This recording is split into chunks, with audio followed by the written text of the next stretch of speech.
Hi guys, and welcome to this quick review slash walkthrough of the Xiaomi Mi2 telephone. It's a smartphone imported from China. It's not available in either the US or in Europe.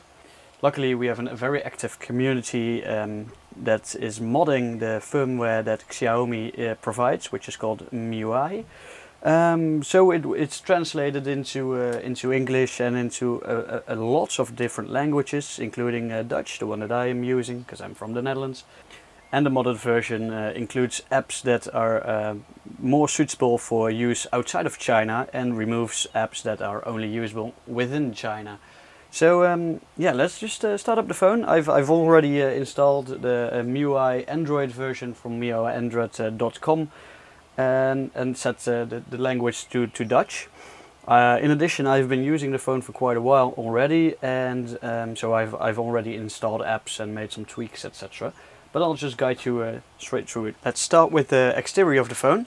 As you can see, it's the front is black and the back, well, is black right now, but I've got a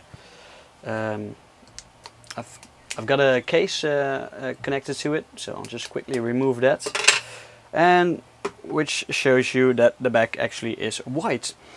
The back panel is replaceable. You can order official back panels from different stores, but the standard one that you get is white. Personally, not really a favorite of mine. I don't really like the white, especially when the front is black. I was going to order a battery cover that was black, but then I decided to just order a whole cover instead. So I've ordered this little thing. It's pretty decent, nothing special. Just yeah, protects the back. I thought it was a flip cover with a cover on top of the screen as well, but sadly it wasn't. And that's what you get when you order stuff from China. But besides the cover not being that much of an addition, the phone itself actually is very good. So let's turn it on, shall we? You get this screen, you can pull this down and you get into the main menu. Well, pretty much Android here, so nothing very special there, except of course that there is no main app menu. There's no menu where you can see all your installed apps. Every app ends up on one of these screens. Kind of reminds you of how iPhone works or iOS works, except of course that we have the option to use our widgets, etc. What I do when I don't want my screens all messed up with installed apps that I don't really actively use but just run on the background, is create some folders. I've got different folders here. Yeah, these are things that I use rarely, like TeamViewer to access my computer, etc. These are some apps that pretty much are only installed to run on the background and do stuff for me, like the SMS backup or the Greenify application that cuts down on battery usage for systems that I don't really use. Of course, you have some security apps that are installed with the modded ROM. I haven't actually used any of those, but I'm guessing they are doing their job. I've got an antivirus besides this shipping antivirus program, which is working pretty well.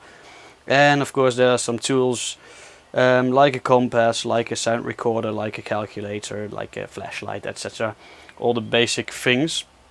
A very interesting feature that you get with the modded ROM is when you go to System Apps, there's an app called the Updater, and you can update your modded ROM through the air and just download the new version straight away, or put it on an SD card and the old-fashioned way, just select the update that you want to install and it will install in a matter of seconds. Anyways, so this is basically what the telephone looks like when in use. Some interesting stuff. Well, of course, if you press this button long enough, you usually get to Google Now. I replaced it with some other feature, some other application that pretty much does the same, but I have to say I never ever use it because I'm from the Netherlands, and in the Netherlands it's not that useful yet. I believe it's more interesting when you're from the USA, but anyways. So as you can see, all the icons are a bit rounded off, but you can of course install different themes, etc., which will change the appearance of those icons. We have of course the phone, pretty much like any other Android telephone or Android ROM.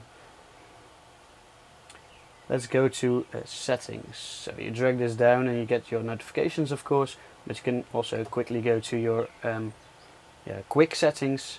You can turn off Wi-Fi and data or Bluetooth, etc. straight away from here, and if you click that little cogwheel you get to the actual settings, which is a complete list of things that you can mod.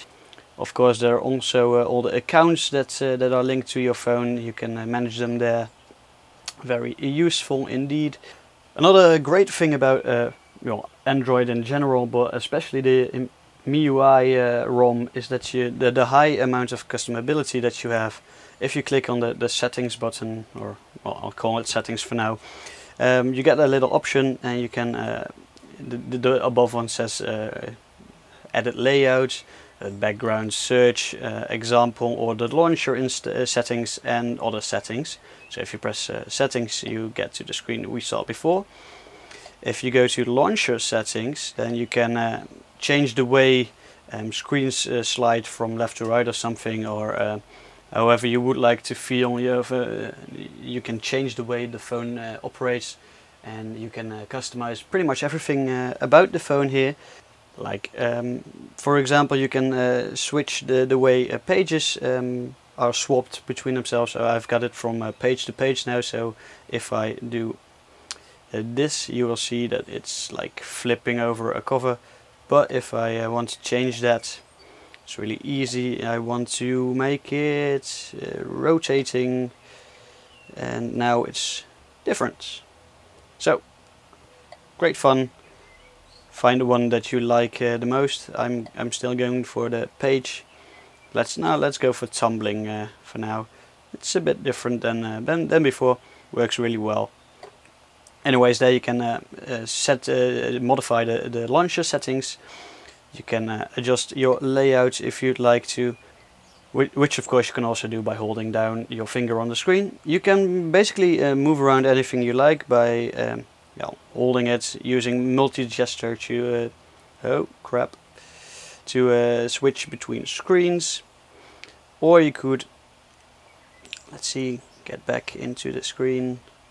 Or you could even add new home screens if you'd like. You can, I don't know what the maximum is, but I've got quite a lot right now, and I can add both of them. I can add a new one on both of the sides. So enough options there. Of course, you can, if you hold the home button, you can see all the things that are running right now, and you can clean your memory. And let's see what we have. Well, we've got a back button. If you hold down on the back button, an application will force quit, or at least you can of course customize that in the settings menu.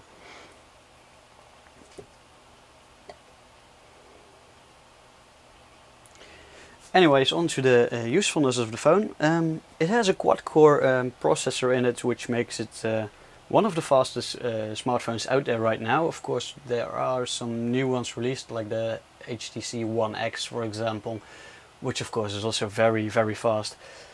When this one came out, it was faster than the top models of that day, but now it's pretty much on par with the top line models.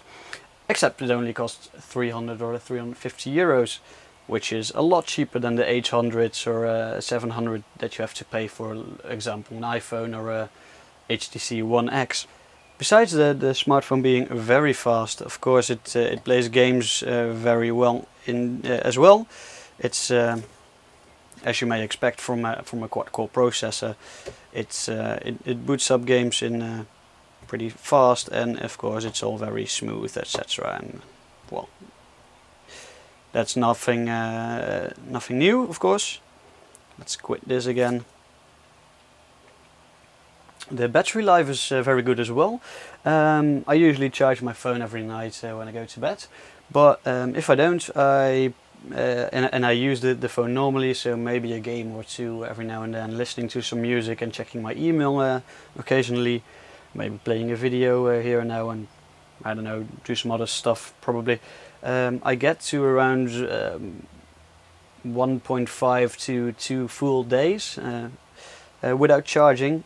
And if I turn off things like Wi-Fi, Bluetooth, data, etc., I could probably get up to yeah, 5-6 days on one battery go, on one load of battery.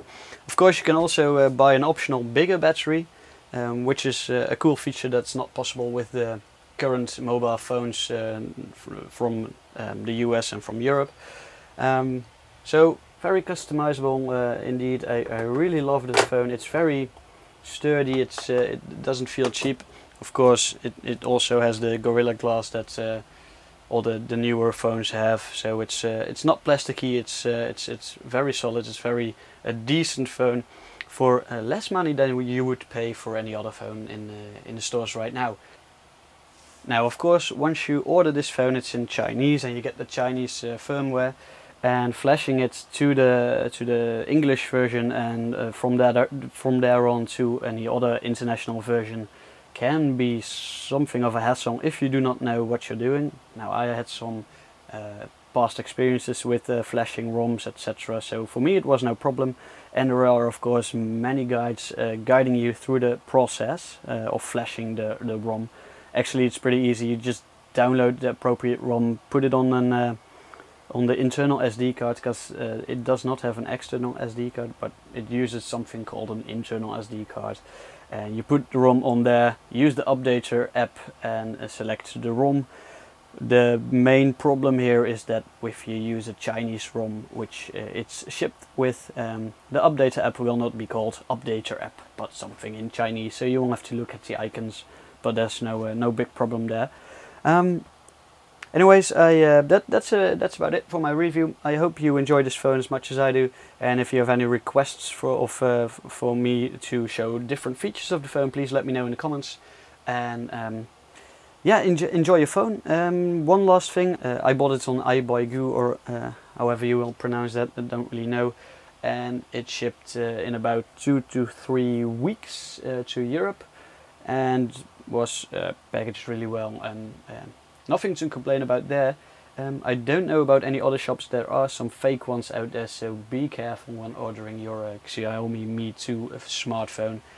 But if you buy from iBuyGoo.com, there is a good customer service, and I've heard some good stories about that, as well as my own stories. So that I would recommend that to anyone interested in a smartphone like this one. Anyways, thank you for watching, and I will see you next time.